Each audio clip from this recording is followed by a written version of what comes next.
Algunos crímenes van más allá de lo imaginable. Hoy conocerás casos reales de asesinos que cruzaron la línea del horror, los caníbales. Si este tipo de historias te impactan tanto como a mí, te invito a dejar tu like y contarme en los comentarios qué caso te sorprendió más.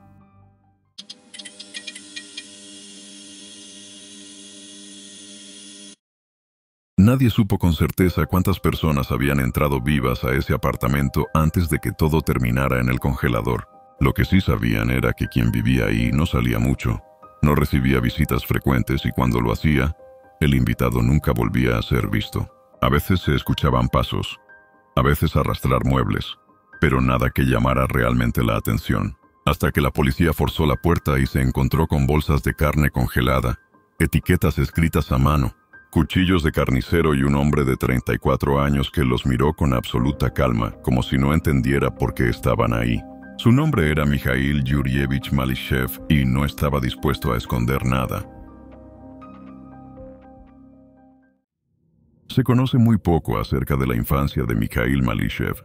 Nació en 1966 en la ciudad de Zakamsk, ubicada en la región de Perm. Su madre, que era profesora, se separó de su padre y posteriormente contrajo matrimonio con otro hombre, con quien tuvo una hija, aunque Mikhail ya era adolescente. Tenía alrededor de 13 años. El hecho de que su madre formara una nueva familia lo afectó profundamente. Hasta entonces, ella le dedicaba toda su atención, pero desde ese momento él sintió que había sido desplazado. Otro episodio que marcó su vida fue su lucha con el sobrepeso desde temprana edad. Sus compañeros solían burlarse de él en la escuela, lo que contribuyó a que se volviera una persona aislada y reservada. Durante la adolescencia, comenzó a hacer ejercicio para desarrollar musculatura, y fue en ese periodo cuando empezó a manifestar actitudes crueles.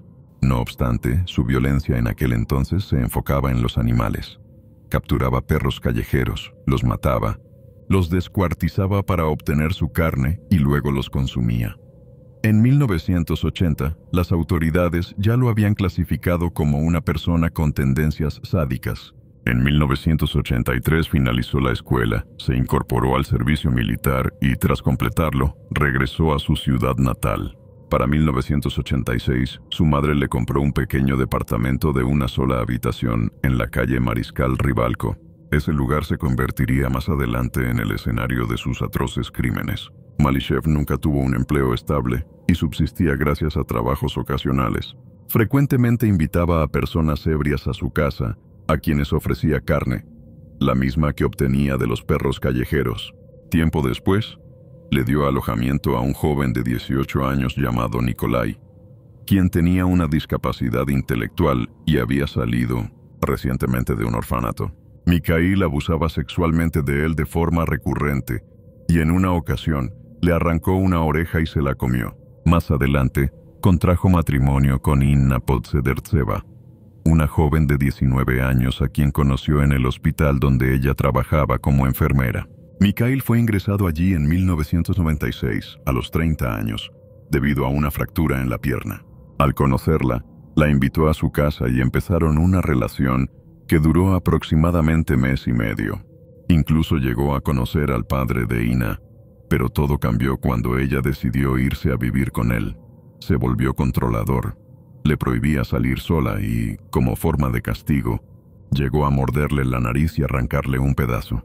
Desde ese momento, Inna, Nikolai y Mikhail comenzaron a convivir bajo el mismo techo. Malishev los obligaba en ocasiones a mantener relaciones sexuales mientras él los observaba, y otras veces abusaba de ambos directamente. Nikolai tenía permitido salir siempre que trajera consigo perros callejeros que los tres consumían con entusiasmo. Mikhail aseguraba que la carne de perro era muy saludable, argumentando que esos animales nunca contraían tuberculosis. De hecho, adoptó varios comportamientos caninos. No se cepillaba los dientes porque decía que los perros tampoco lo hacían. Y cuando tenía arranques de furia, mordía a las personas como si fuera uno de ellos. La primera víctima conocida de Mikhail Malishev, apodado posteriormente como el caníbal de Perm, fue Natalia Suvorova, una joven de 16 años que estudiaba en una escuela vocacional. El 19 de septiembre de 1999, Malishev le pidió a su pareja, Inna Podsedertseva, que llevara a una chica joven a su departamento. Inna declaró más adelante que ese día Natalia se le acercó pidiendo algo para beber, por lo que aprovechó la situación para invitarla al apartamento. Una vez en el lugar, la joven fue sometida a abusos graves por parte de los presentes. Además de Malishev y su pareja, también estaban algunos conocidos del hombre, entre ellos una persona que trabajaba en la policía. Tras estos hechos, Natalia amenazó con acudir a las autoridades para denunciarlos. Fue entonces cuando Malishev la atacó con un hacha, causándole la muerte. Posteriormente, los implicados en el crimen desmembraron el cuerpo. Parte de los restos fueron utilizados para preparar alimentos, mientras que las extremidades y la cabeza fueron colocadas en una bolsa que Malishev arrojó al río Kama. Tiempo después, algunos restos de la víctima fueron hallados por las autoridades. Por razones aún no del todo claras, una persona completamente ajena al crimen terminó confesando el asesinato, probablemente como resultado de presiones durante el proceso de investigación. No fue sino hasta que Malishev fue arrestado y confesó los hechos que ese individuo fue finalmente liberado. En los días posteriores al crimen, Malishev distribuyó parte de la carne a personas cercanas a él, quienes no sabían que se trataba de restos humanos. La segunda víctima identificada de Mikhail Malishev fue un trabajador llamado Anton. El 15 de enero del año 2000, Malishev lo invitó a su casa para compartir unas copas. Durante la conversación surgió una discusión, y en medio del altercado, Malishev lo atacó con un hacha, causándole la muerte. Luego procedió a desmembrar el cuerpo, repitiendo el mismo patrón que había seguido con su primera víctima. En esta ocasión, aparentemente confiado en que no sería detenido, no se preocupó por ocultar los restos de forma efectiva. En lugar de deshacerse de ellos en un lugar apartado, los abandonó detrás de unos garajes cercanos a su vivienda. Los restos fueron encontrados poco tiempo después, lo que dio inicio a una investigación formal. Las sospechas recayeron de inmediato sobre Malishev, en parte por su reputación en el vecindario. El 30 de enero de 2000, apenas unos días después del hallazgo, agentes policiales acudieron a su domicilio. Lo que encontraron dentro del departamento fue alarmante.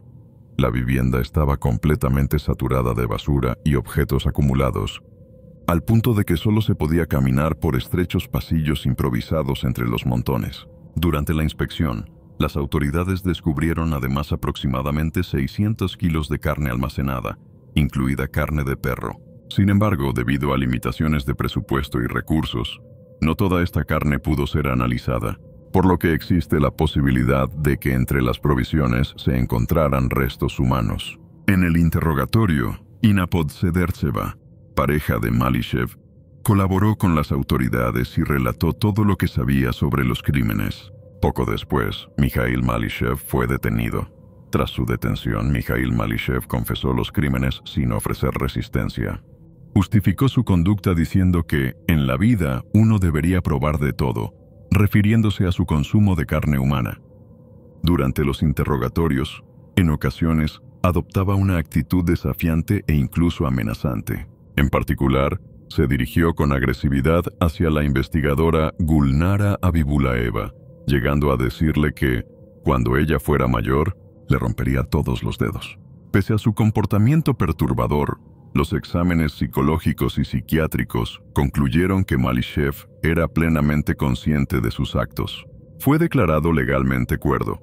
Finalmente, fue condenado a 25 años de prisión por los delitos de asesinato, agresión sexual y canibalismo. No presentó apelaciones y fue enviado a cumplir su pena en la colonia penitenciaria de máxima seguridad Nopo 10, ubicada en la ciudad de Chusovoy. Años más tarde, en 2015, su sentencia fue reducida a 23 años.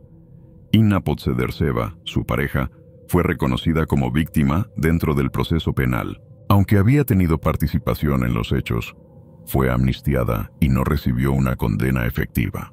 En el penal, Malishev mantenía un perfil reservado. Se desempeñó como repartidor de alimentos y barriles dentro de la prisión. Gracias a su cercanía con las áreas de cocina, aprovechaba la oportunidad para comer en exceso. Sus antiguos compañeros recuerdan que era capaz de consumir grandes cantidades de comida en una sola sentada, lo que le hizo aumentar alrededor de 30 kilos durante su tiempo en reclusión. Aunque en general evitaba conflictos, En ocasiones protagonizaba episodios de mal comportamiento. Se involucraba en peleas y mostraba una tendencia preocupante a intentar morder a otros internos. En una ocasión, incluso le causó una grave lesión en la oreja a uno de ellos. En octubre de 2022, Malyshev fue liberado. Actualmente su estado de salud es delicado. Camina con dificultad y su peso le genera problemas de movilidad. Hasta el momento, no se han registrado incidentes graves desde su liberación. Sin embargo, recientemente provocó un susto al olvidar apagar un quemador de gas, lo que casi desencadena un incendio en el edificio. Aunque intenta pasar desapercibido, su presencia inquieta profundamente a los vecinos del lugar. Muchos de ellos comenzaron a tomar precauciones adicionales. Vigilan más atentamente a sus hijos y han adquirido gas pimienta e incluso dispositivos de defensa personal. La única persona que mantiene contacto regular con él es su madre. Por ley, Malyshev debe acudir mensualmente ante las autoridades de supervisión. Aunque este trámite parece ser más una formalidad que un control estricto, algunos de los investigadores que trabajaron en el caso están convencidos de que Malyshev cometió más crímenes de los que se le pudieron probar legalmente. Durante la investigación, fue sometido a una prueba con polígrafo, en la que habría admitido haber quitado la vida a 8 personas. Ante esto, muchos de sus vecinos actuales solo esperan que su delicado estado físico impida que vuelva a poner en riesgo a alguien más. A mediados de 2024 surgió una noticia que sorprendió incluso a los más escépticos. Mikhail Malyshev había sido contratado como trabajador en un refugio para animales ubicado en las afueras de Perm. Según los informes del centro, su tarea era construir casetas, limpiar áreas exteriores y preparar comida para los perros del lugar. Algunos denunciaron la decisión, otros lo tomaron como una provocación, pero el director del refugio declaró que Malyshev no tenía antecedentes laborales negativos dentro de la institución, que había sido puntual, eficiente y reservado. Añadió que no había recibido ninguna queja formal desde su incorporación. Lo cierto es que, pese al escándalo mediático, el trabajo en el refugio continuó. Malyshev no fue despedido, no fue atacado, no fue acosado por la comunidad local. Su presencia, aunque incómoda, no generó un conflicto directo. Las autoridades no intervinieron, los medios dejaron de hablar de él. Y el caníbal de Perm, uno de los asesinos más insólitos en la historia criminal de Rusia, desapareció lentamente del radar público, aunque oficialmente sigue vivo al menos hasta 2025, y su paradero exacto es conocido por las autoridades locales. No ha vuelto a figurar en la prensa, ni en escándalos, ni en hechos policiales. Es probable que siga en Perm, trabajando en el refugio, cobrando su sueldo mínimo y viviendo en ese mismo apartamento donde alguna vez congeló la carne de los que invitaba a cenar. Lo más perturbador de toda esta historia no es solo lo que hizo, ni cómo lo hizo. Lo verdaderamente inquietante es lo fácil que fue, lo invisible que resultó. Lo simple que fue para Mikhail Malyshev pasar años enteros matando, cocinando y comiendo personas sin que nadie lo notara, sin que nadie preguntara, sin que nadie, durante mucho tiempo, se atreviera a tocar esa puerta.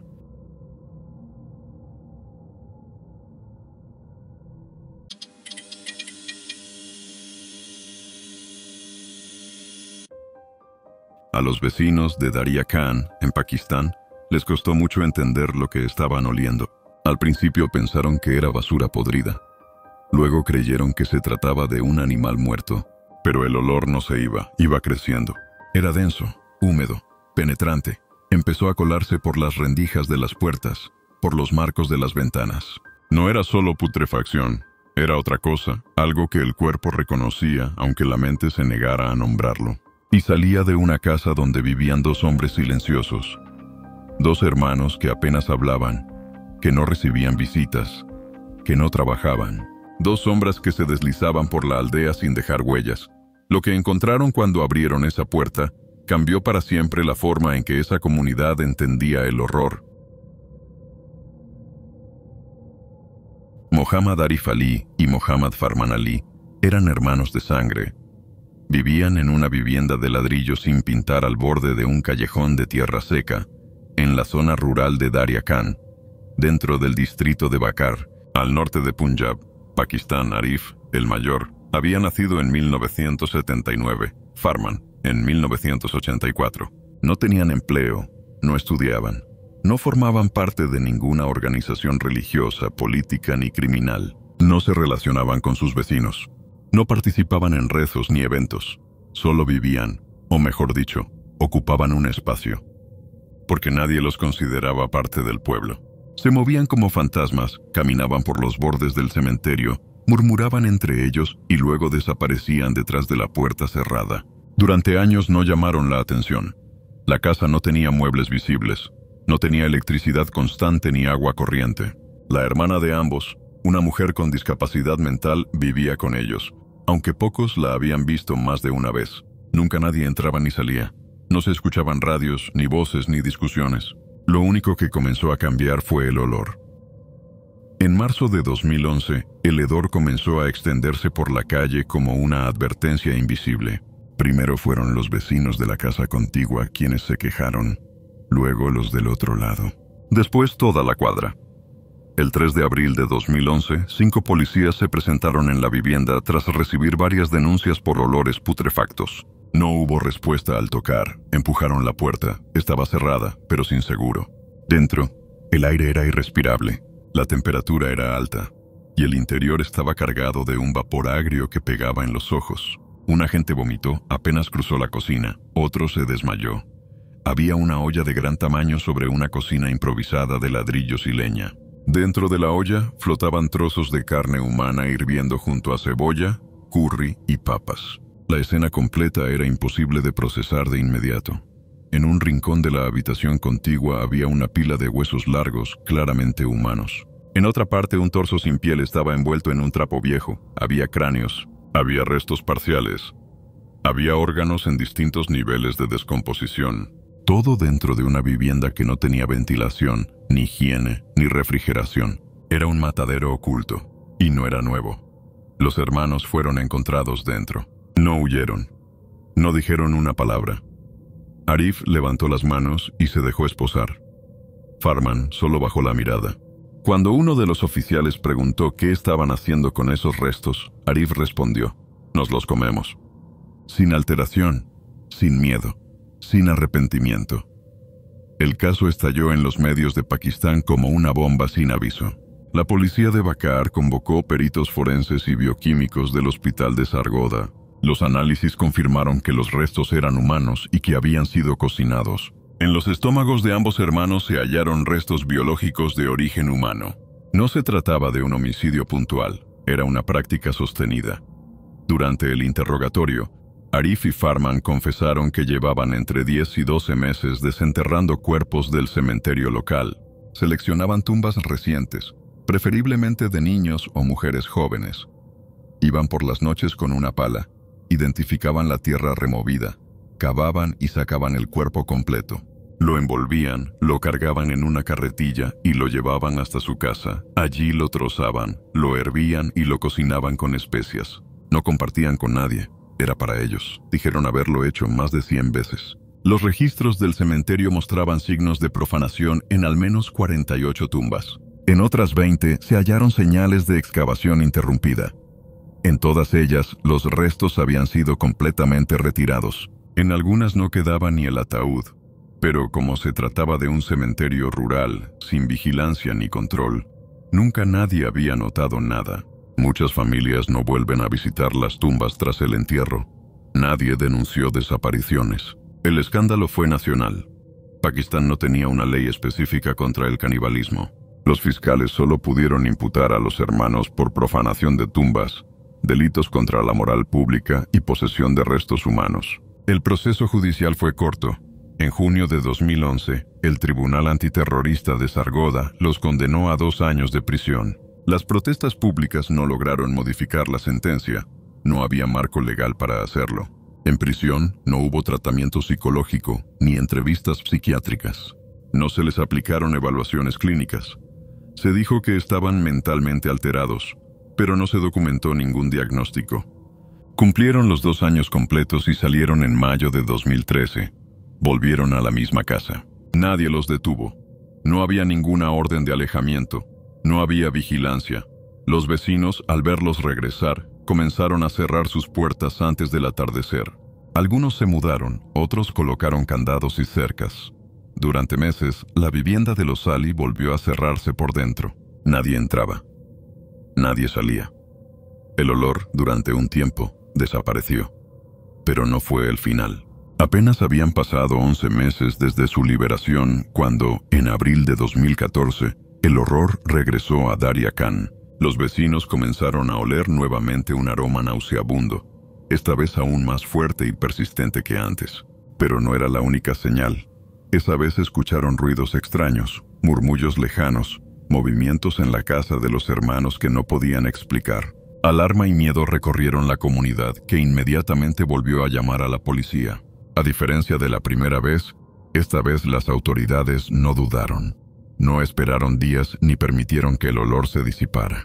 Al llegar, rodearon la vivienda y luego ingresaron con equipo completo. Máscaras, guantes, batas. El olor al entrar era insoportable, casi insoportable. En la cocina encontraron una olla aún humeante, pero no con restos viejos, sino con carne fresca cocinándose en curry. Flotaba algo dentro que heló la sangre de los oficiales. La cabeza de un niño pequeño, de aproximadamente 2 años. Nadie en la localidad pudo identificar a ese niño. No se registraron denuncias de desaparición recientes que coincidieran con su descripción. Su rostro estaba desfigurado, cubierto de sangre y tejidos quemados. Lo único que quedó claro es que no había sido exhumado de ninguna tumba. Había sido asesinado.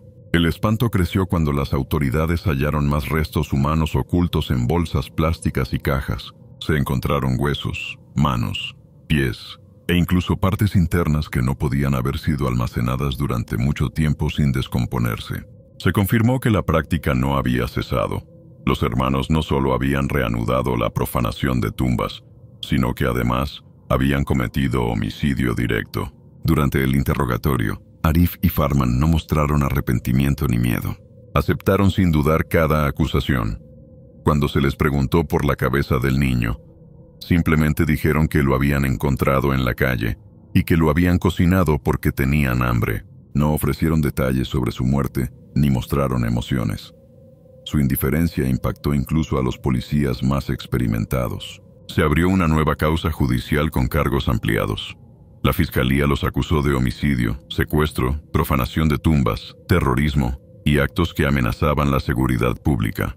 El tribunal de Sargodha dictaminó en abril de 2014 que la gravedad de sus actos exigía una condena mucho más severa. Ambos fueron sentenciados a 12 años de prisión cada uno, sin posibilidad de fianza. Durante las investigaciones, se reveló otra tragedia oculta en esa casa. La hermana discapacitada que había vivido con ellos fue encontrada ahogada en un canal cercano días después de la detención. No existió ninguna explicación oficial sobre cómo o por qué ocurrió. Los vecinos sospecharon que había sido víctima indirecta de los hermanos, aunque nunca se pudo comprobar legalmente. El caso de los hermanos Sally estremeció a Pakistán. Se convirtió en un símbolo de la incapacidad del sistema penal para manejar casos extremos y evidenció las carencias de las leyes respecto a delitos inusuales como el canibalismo. La población de Darya Khan, marcada por el trauma, nunca volvió a ser la misma. Muchas familias se mudaron para siempre. El cementerio local fue cercado y patrullado por primera vez en su historia. La casa de los Sally fue abandonada y tapiada. Hoy, los hermanos siguen en prisión. El sistema legal pakistaní no prevé condenas mayores ni para crímenes tan atroces. La historia permanece en registros oficiales y en el recuerdo aterrador de una comunidad que vivió el horror de cerca, 2 veces, sin que nadie pudiera detenerlo.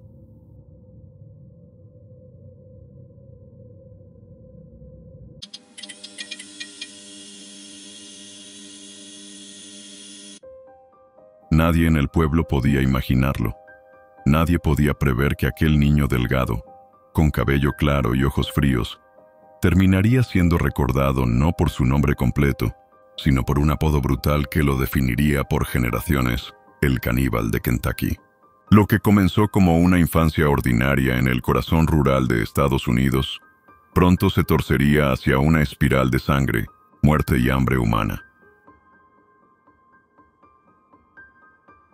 Levi Boone Helm nació el 28 de enero de 1828 en el condado de Lincoln, Kentucky.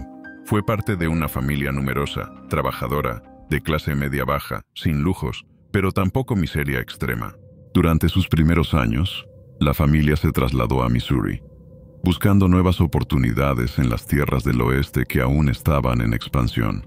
En ese entorno de granjas, trabajo físico y fe religiosa, Boone creció sin carencias materiales graves ni traumas documentados. Lo que lo diferenciaba del resto no era su entorno, sino su propia personalidad. Desde pequeño fue violento, impulsivo y buscaba constantemente probar su fuerza. No solo peleaba con otros niños, sino que parecía disfrutar dominar físicamente a quienes lo rodeaban. Desarrolló una obsesión con su cuchillo Bowie, que era más largo y afilado que los que llevaban los adultos. Aprendió a montarlo mientras cabalgaba, lanzarlo al suelo y recogerlo sin desmontar, todo mientras iba al galope.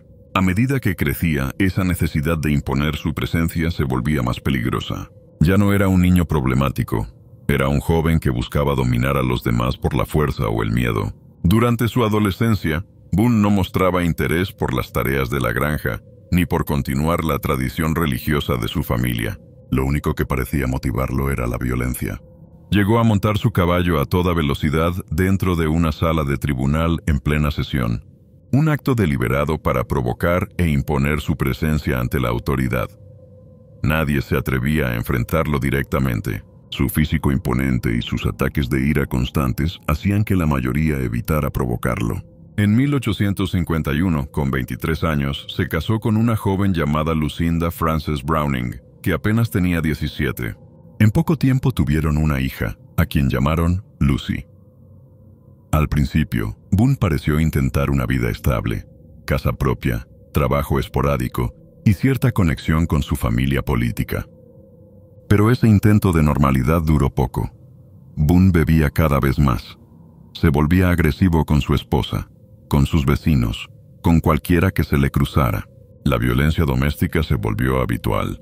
Golpeaba a Lucinda, incluso delante de otras personas. Una noche completamente ebrio, metió su caballo dentro de la casa. No fue una torpeza, fue un acto de desprecio por cualquier norma. Lucinda huyó. Su padre, un hombre decente y trabajador, cubrió los gastos del divorcio y se hizo cargo de su hija y su nieta. En el proceso, perdió casi todo su dinero. Boone no solo había destruido su propio hogar, también había arruinado a la familia que lo había acogido. Lejos de mostrar arrepentimiento, Helm lo tomaba como una confirmación de su poder. Nadie podía detenerlo, nadie podía hacerle frente. Era libre. Tiempo después, Boone decidió que ya no tenía nada que lo atara a Missouri. Empezó a hablar de ir al oeste, hacia California, donde se decía que el oro y las nuevas tierras ofrecían una vida mejor. Quiso ir acompañado y convenció a su primo, un joven llamado Little Burry Shute, para que lo acompañara. Prepararon la salida, empacaron provisiones, planificaron la ruta, pero justo antes de partir, Shute se arrepintió. Tal vez percibió que algo no estaba bien, tal vez ya temía a su primo. Sea como fuere, cambió de idea. Boone no lo aceptó, lo apuñaló hasta matarlo. No lo hizo por desesperación ni por defensa propia, lo mató por sentirse traicionado. Era un asesinato premeditado, directo y sin emoción. Fue arrestado poco después. El juicio fue breve. Boone fue declarado mentalmente inestable y enviado a un manicomio. No hubo condena penal, no hubo prisión, solo un diagnóstico que, con el tiempo, le serviría para escapar de todo. Durante su internamiento fingió estar en calma, obedecía, cooperaba, y durante las caminatas que se le permitían con custodia, se ganó la confianza de uno de los guardias, lo suficiente como para convencerlo de dejarlo solo unos minutos. Y en uno de esos paseos, se fugó. No regresó a Missouri. No fue en busca de su hija. Se dirigió directamente hacia el oeste.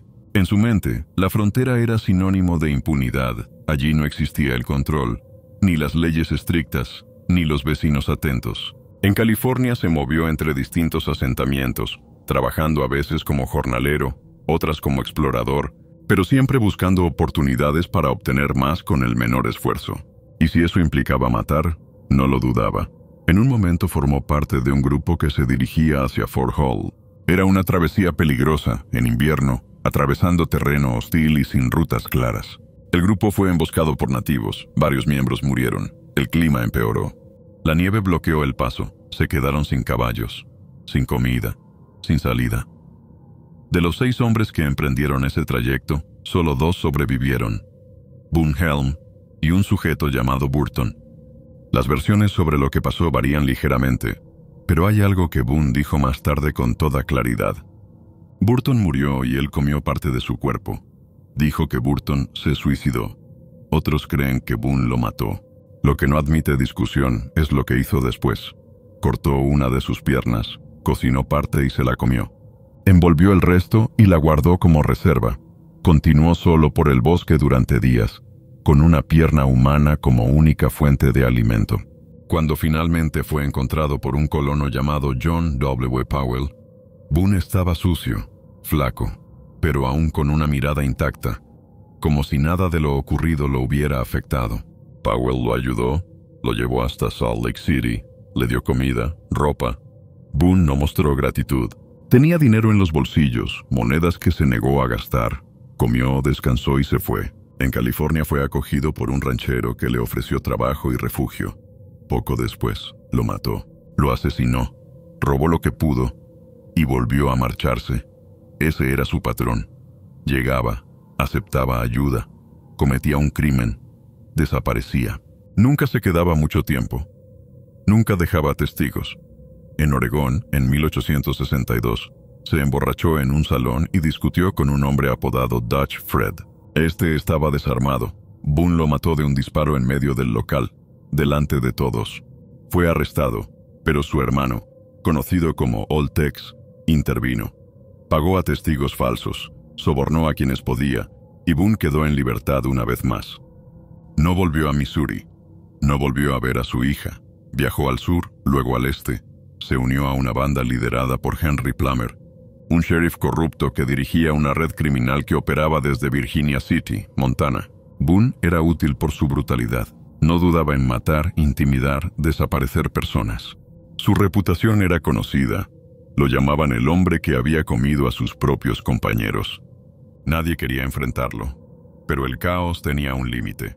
La comunidad de Virginia City, cansada de los asesinatos y robos, formó un grupo conocido como los Vigilantes de Montana. Reunieron pruebas, testigos, y en 1864 arrestaron a Plummer, Boone Helm y varios miembros más de la banda. Fueron juzgados sin abogados, sin tiempo, sin apelaciones.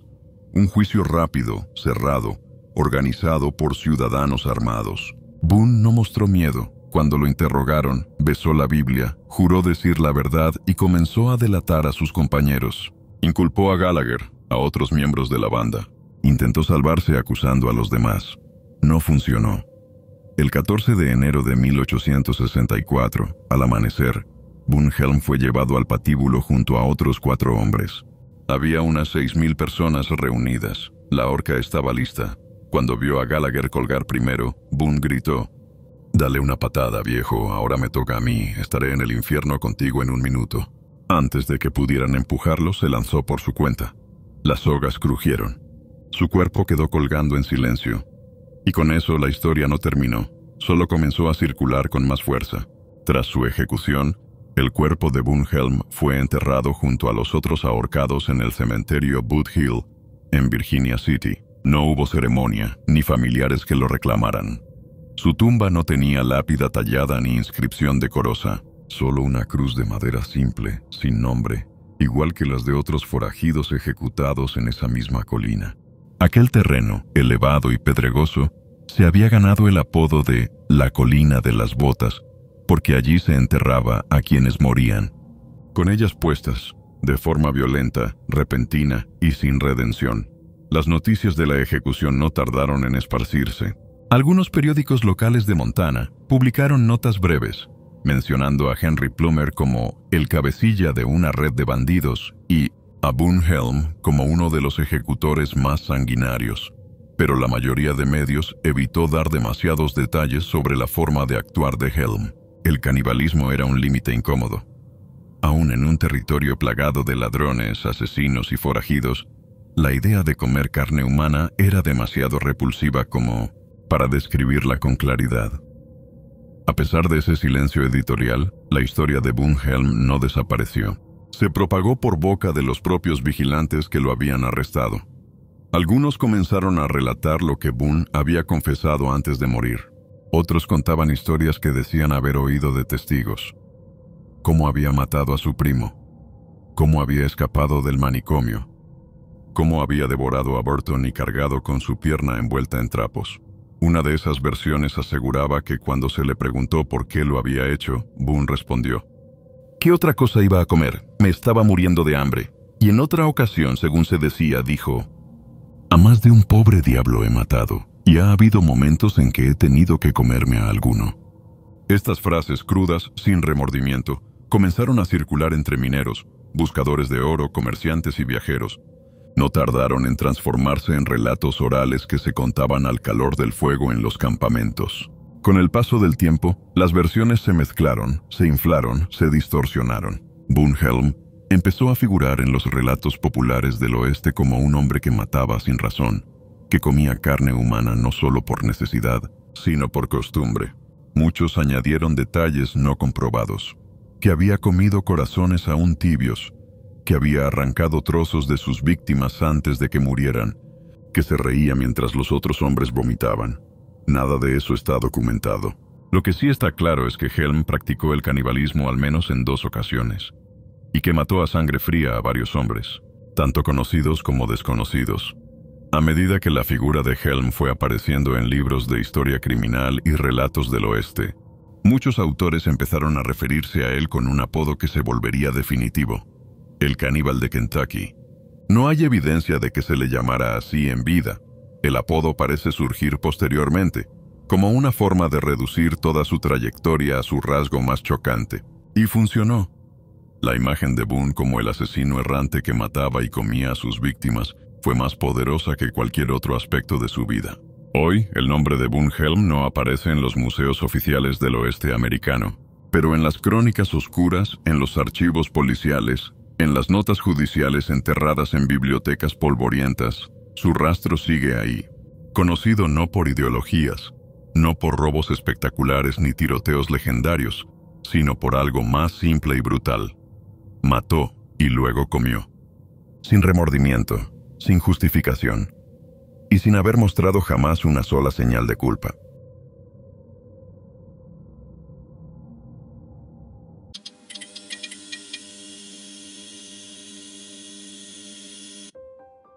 Nadie lo notó al principio.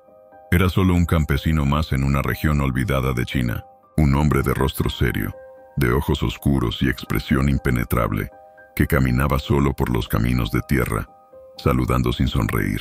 En los mercados rurales, algunos lo conocían de vista, pero nadie sabía con exactitud a qué se dedicaba. No hablaba con los vecinos.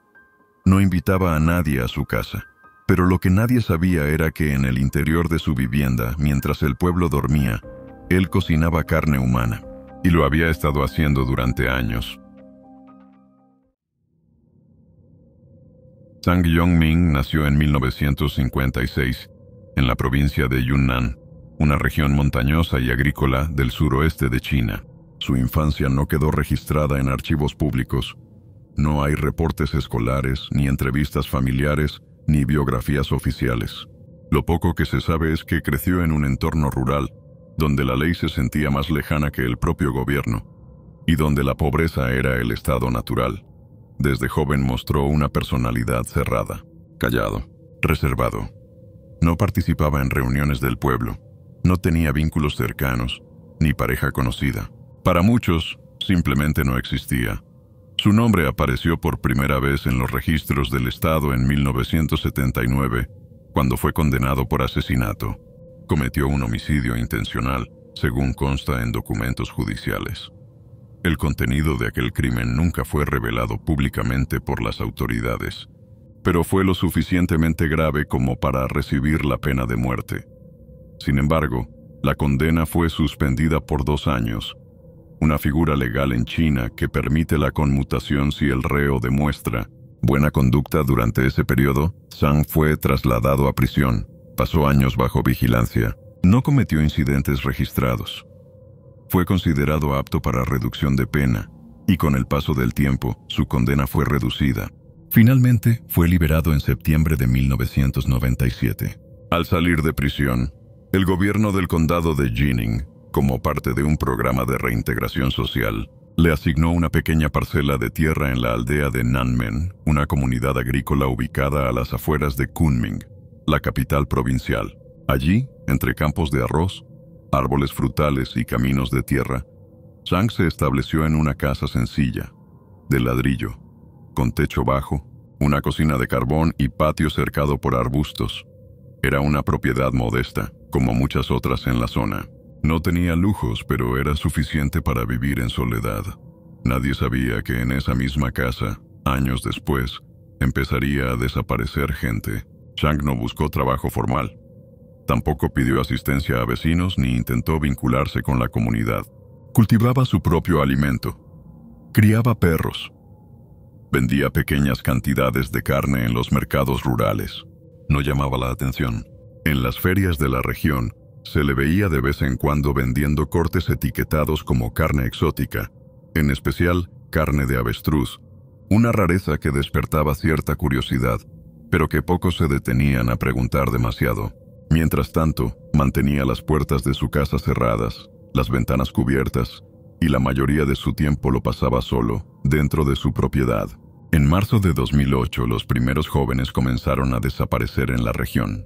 Eran adolescentes varones, campesinos o estudiantes de pueblos vecinos, que solían caminar a pie por los senderos que atravesaban las colinas. El patrón se repetía. Salían por la tarde, algunos en busca de leña, otros rumbo al mercado o a casa de amigos, y simplemente no volvían. Las familias denunciaban su desaparición en las comisarías locales, pero la respuesta era la misma. Probablemente se hayan ido a trabajar a otro pueblo. En muchas zonas rurales de China, especialmente en esa época, el tráfico de personas y la migración informal eran comunes. Los funcionarios solían dar por cerrados los casos a las pocas semanas, sin abrir investigaciones reales. Chang se aprovechó de esa negligencia. Su casa estaba ubicada cerca de un camino poco transitado, un atajo que conectaba con la ruta hacia el mercado. Observaba a los jóvenes que pasaban por allí. Sabía cuáles caminaban solos, qué días, a qué horas. No necesitaba armas. Cuando veía pasar a alguien que coincidía con su perfil, salía en silencio y lo abordaba por detrás. Usaba sus manos, o a veces una cuerda. Los estrangulaba con rapidez, en el bosque o cerca de su terreno. Luego arrastraba el cuerpo hasta su casa, evitando caminos principales. Era cuidadoso. Preciso, metódico, no dejaba rastros visibles. Una vez dentro, comenzaba el proceso. Quitaba la ropa de la víctima, lavaba el cuerpo, usaba cuchillos grandes, similares a los de carnicero, para desmembrar extremidades. Separaba órganos. Partes del cuerpo eran quemadas detrás de su casa, en un horno improvisado. Otras eran enterradas en el jardín. Las más selectas, muslos, glúteos, pecho, eran limpiadas, cortadas en tiras finas y colgadas para secar. La técnica era similar a la que se usaba para secar carne de cerdo. En su cocina había ganchos metálicos, alambres tensados sobre la chimenea y clavos en la pared. Los pedazos de carne humana se convertían en charqui.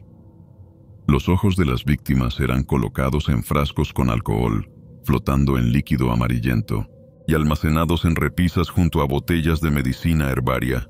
Nadie entraba a su casa, nadie preguntaba. Chang alimentaba a sus perros con partes humanas, otras las cocinaba.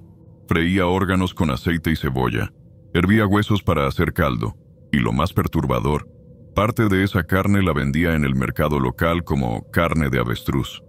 No tenía etiqueta, pero ofrecía un precio bajo. Nadie lo controlaba, nadie lo cuestionaba. Algunos incluso volvieron a comprar. Durante 4 años repitió el mismo ciclo.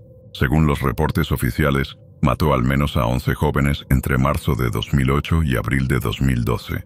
Las víctimas confirmadas eran hombres adolescentes o adultos jóvenes, delgados, sin antecedentes, que vivían en los pueblos vecinos. En la mayoría de los casos, sus desapariciones no fueron conectadas entre sí. Las familias no se conocían. Los lugares eran distantes. Las autoridades no detectaban el patrón. Zhang, mientras tanto, seguía matando, cocinando, secando carne en su cocina y enterrando huesos bajo su jardín. Nadie lo interrumpía. Pero todo cambió el 25 de abril de 2012, cuando desapareció Han Yao, un joven de 19 años que vivía en una aldea cercana. Esa tarde salió a caminar por los senderos del bosque, como hacía con frecuencia. Su familia reportó que iba rumbo al mercado y que debía volver antes del anochecer, pero no regresó. A diferencia de otros casos, la madre del joven presentó la denuncia con urgencia. Exigió una búsqueda inmediata. Dijo que su hijo no tenía razones para marcharse, que no llevaba equipaje, que jamás se había ausentado antes. Insistió en que algo malo había ocurrido. Esa presión obligó a la policía local a prestar más atención. En los días siguientes, varios vecinos declararon haber visto a Han Yao cerca de la casa de Zhang. Uno afirmó que el joven había tomado el atajo que pasaba frente a la parcela de este. Otro dijo haber escuchado ruidos extraños la noche de su desaparición. La policía decidió interrogar a Zhang. Él negó conocer al joven. Dijo no haberlo visto nunca. Aseguró que no había salido de su casa. No permitió que los agentes ingresaran. La policía no tenía pruebas suficientes para detenerlo. Pero la sospecha creció. 2 días después del interrogatorio inicial, un agente del Departamento de Seguridad Pública solicitó una orden judicial para ingresar a la propiedad. Se argumentó que Zhang había estado vinculado indirectamente a la desaparición de varios jóvenes y que existían sospechas de que podía haber evidencia dentro de su vivienda. La orden fue concedida. A la mañana siguiente, un grupo de 6 agentes armados llegó a la casa de Zhang Yongming con una orden de registro. Zhang no opuso resistencia. Los recibió en la entrada con una expresión vacía, sin agresividad, sin sorpresa. No dijo una sola palabra. Los agentes comenzaron por revisar la sala principal. Todo estaba en desorden. Había muebles viejos cubiertos por mantas, montones de objetos acumulados contra las paredes, bolsas llenas de lo que parecían restos de alimentos. El olor era penetrante, una mezcla de podredumbre, humo y humedad que salía desde la cocina. Al entrar allí, los policías encontraron ganchos metálicos colgados sobre la chimenea, varios de ellos con tiras de carne secándose. Eran pedazos oscuros, duros, cubiertos de moho. Sobre la mesa de madera había un cuchillo grande con el filo manchado. Cerca de la estufa, un caldero contenía huesos hervidos. Uno de los agentes abrió un armario bajo el fregadero. Dentro había 2 botellas de vidrio con líquido amarillento. Flotando en el interior había masas redondas, grisáceas, reconocibles de inmediato, ojos humanos, conservados en alcohol. En una estantería se hallaron otros frascos similares. Algunos contenían dedos, otros partes irreconocibles. La escena fue documentada de inmediato. Se llamó a un equipo forense. En una de las habitaciones laterales encontraron una bolsa de arroz. Al abrirla, salieron trozos de ropa parcialmente quemados. Una tarjeta de identificación sobresalía entre las prendas. Pertenecía a Han Yao. Era la primera prueba directa que vinculaba a Zhang con una víctima específica. A partir de ese hallazgo, la búsqueda se intensificó. Los forenses comenzaron a excavar el patio trasero. El terreno estaba cubierto de hierba seca, con parches de tierra removida. En un punto, al excavar medio metro, aparecieron huesos humanos, un fémur completo. Luego, costillas, fragmentos de cráneo, vértebras. En total, se encontraron restos óseos de al menos 11 personas, esparcidos en diferentes zonas del terreno. Algunos habían sido quemados, otros estaban parcialmente descompuestos. Junto a ellos había cenizas y restos de carbón. Las pruebas de ADN posteriores confirmarían que pertenecían a los jóvenes reportados como desaparecidos entre 2008 y 2012. La policía acordonó la zona. Los medios locales llegaron en cuestión de horas. La noticia del asesino caníbal de Yunnan comenzó a circular. Las autoridades decidieron actuar con rapidez. Zhang fue arrestado formalmente ese mismo día. Fue esposado, escoltado por 5 agentes y trasladado a una celda de aislamiento. Durante el proceso de interrogatorio se mantuvo en silencio. No pidió abogado. No intentó negar los hechos. Tampoco confesó. Simplemente escuchaba, sin expresión, sin miedo, sin emoción alguna. El caso fue tomado directamente por el Tribunal Popular Intermedio de Kunming. La fiscalía presentó los cargos en tiempo récord. homicidio intencional múltiple, con agravantes por canibalismo, ocultamiento de cadáveres y profanación. Durante las siguientes semanas, decenas de peritos forenses trabajaron para identificar los restos.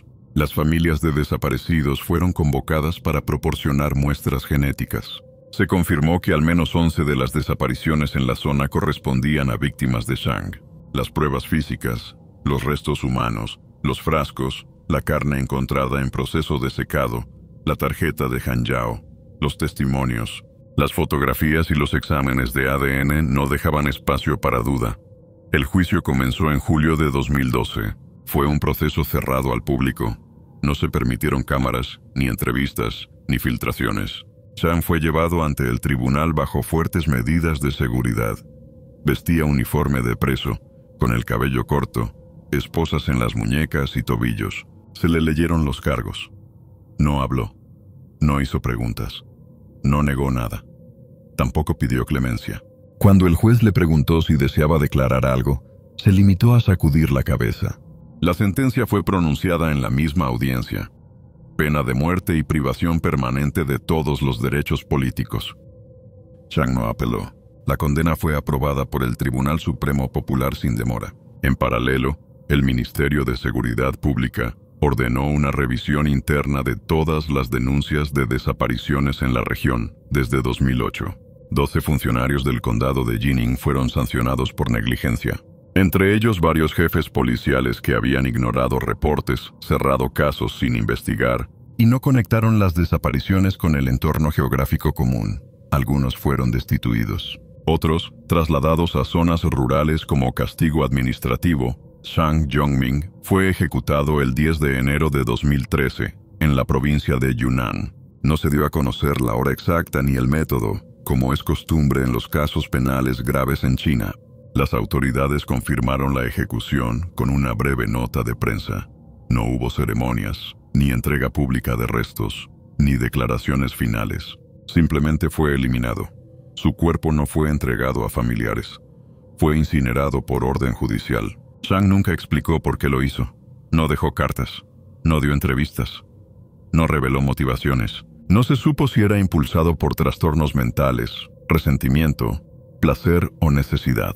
Lo único que quedó fue el rastro de los cuerpos, el olor a carne podrida y el miedo que dejó en esa aldea, donde por años nadie se atrevió a mirar hacia esa casa. Y aunque fue ejecutado, su historia permanece como una advertencia sobre lo que puede esconderse detrás del silencio más absoluto.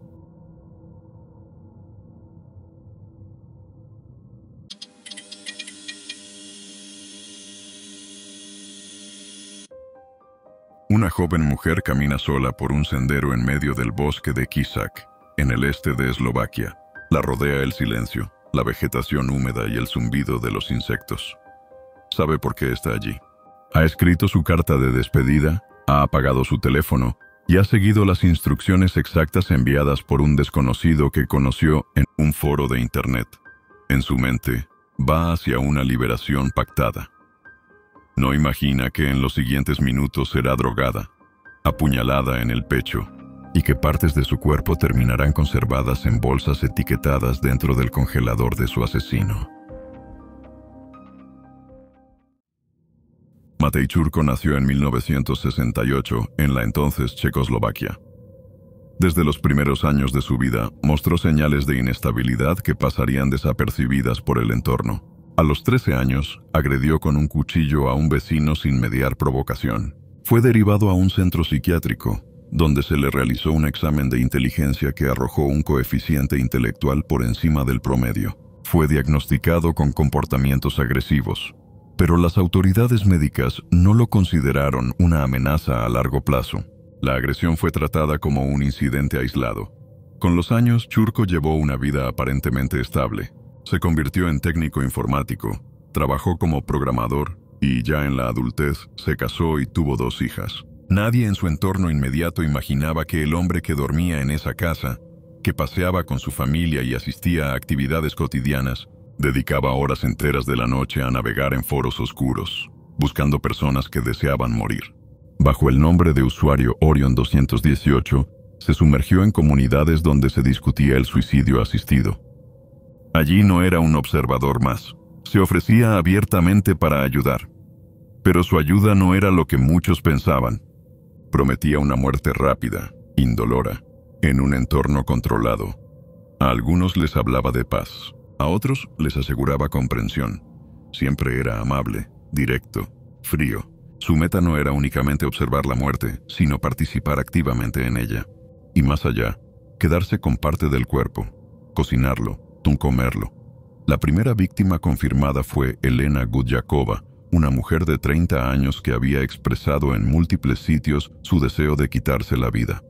En algún momento de junio de 2010, entró en contacto con Churko a través de uno de estos foros. Lo que se dijo entre ambos no se conocería nunca con precisión, pero sí quedó documentado que pactaron encontrarse en un área remota cerca de Kisak, lejos de cámaras, viviendas y caminos transitados. Él le indicó cada paso, cada lugar, cada horario.